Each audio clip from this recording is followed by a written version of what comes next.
Hey, today is a one-taker. It is Wednesday evening. Went over to El Fuego tonight with Larissa, Kenan, my dad, and Mike, and found out that Mike and Jeff were not there. I don't know what's going on, but they had Davey Rocket and his keyboardist in, and it was a nice night. Really super quiet over there. We had a nice dinner though. Earlier today, very productive day at the shop. We figured out tightened up a lot of loose ends on Sepang, so on Carlos's car. So this is the first LCI E60M5 we've converted to manual. There's a few differences. The 06 and until March of 07, the pre-LCI cars had an SCM panel, just like the E39 down low with the heated seat, the Sport, the DSC button, the PDC button, all that sort of stuff. The SMG cars got a tire pressure monitoring reset button, which is mostly useless because that's built into iDrive.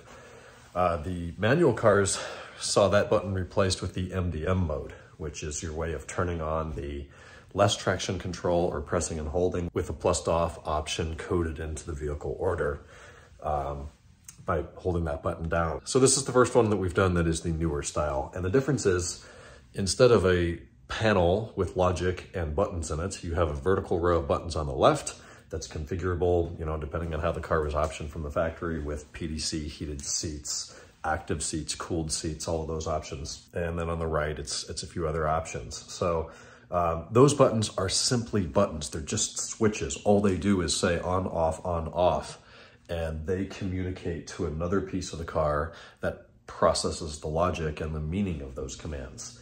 And unfortunately, that piece is up on the firewall, behind the glove box, under the airbag, near the HVAC box, way the hell back there.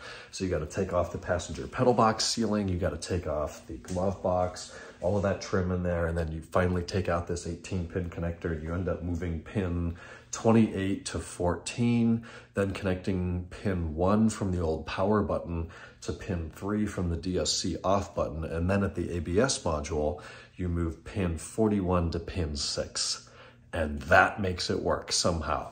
Well, the problem is you can't really buy the button that says MDM anymore because it doesn't exist new. It's crazy expensive. I've ordered it. They say, oh yeah, we don't have any and we have no plans to make any, but you can keep the order and maybe one day we'll make one. It's like, no, you just want my money.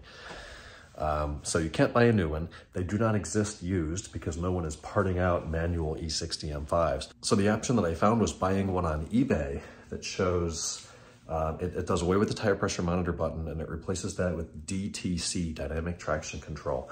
And I believe this is what your 528, your 530, 35, 40, 45, 50, 28, 25, 23, 20, 18 diesels injected, 6 speeds, 5 speeds, all the non-M5 cars came with. And that part is readily available used online. So I popped that switch in, we did the pinning changes, checked the coding, and it works. I am so happy that that works. You press it once, the MDM light comes on the dash, press and hold it with plus off in the vehicle order, and DSC goes off. So you could probably even make the tire pressure monitor button work because all that panel is, it's just like a top button and a bottom button. Is it being pressed once or is it being pressed and held? That's all the logic is, but you do want it to say something that's traction related. So we figured that out. Then we had a code for longitudinal acceleration sensor. We chased all the wires, we figured that out. We checked continuity to all the wires between the sensor and the DME. It's pins 9, 10, and 11 on the X60001 connector on the DME and the MSS65. Oh, the numbers, I love numbers. But the longitudinal acceleration sensor is under the passenger seat.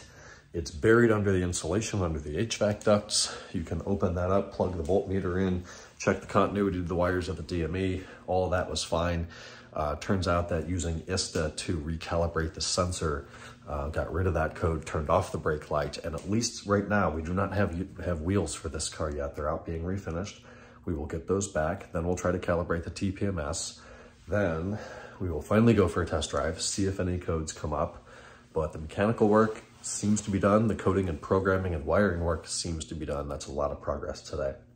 I'm gonna stop blabbing. We're over 5 minutes. I am going to bed. Tomorrow's Thursday. We'll talk then. Good night.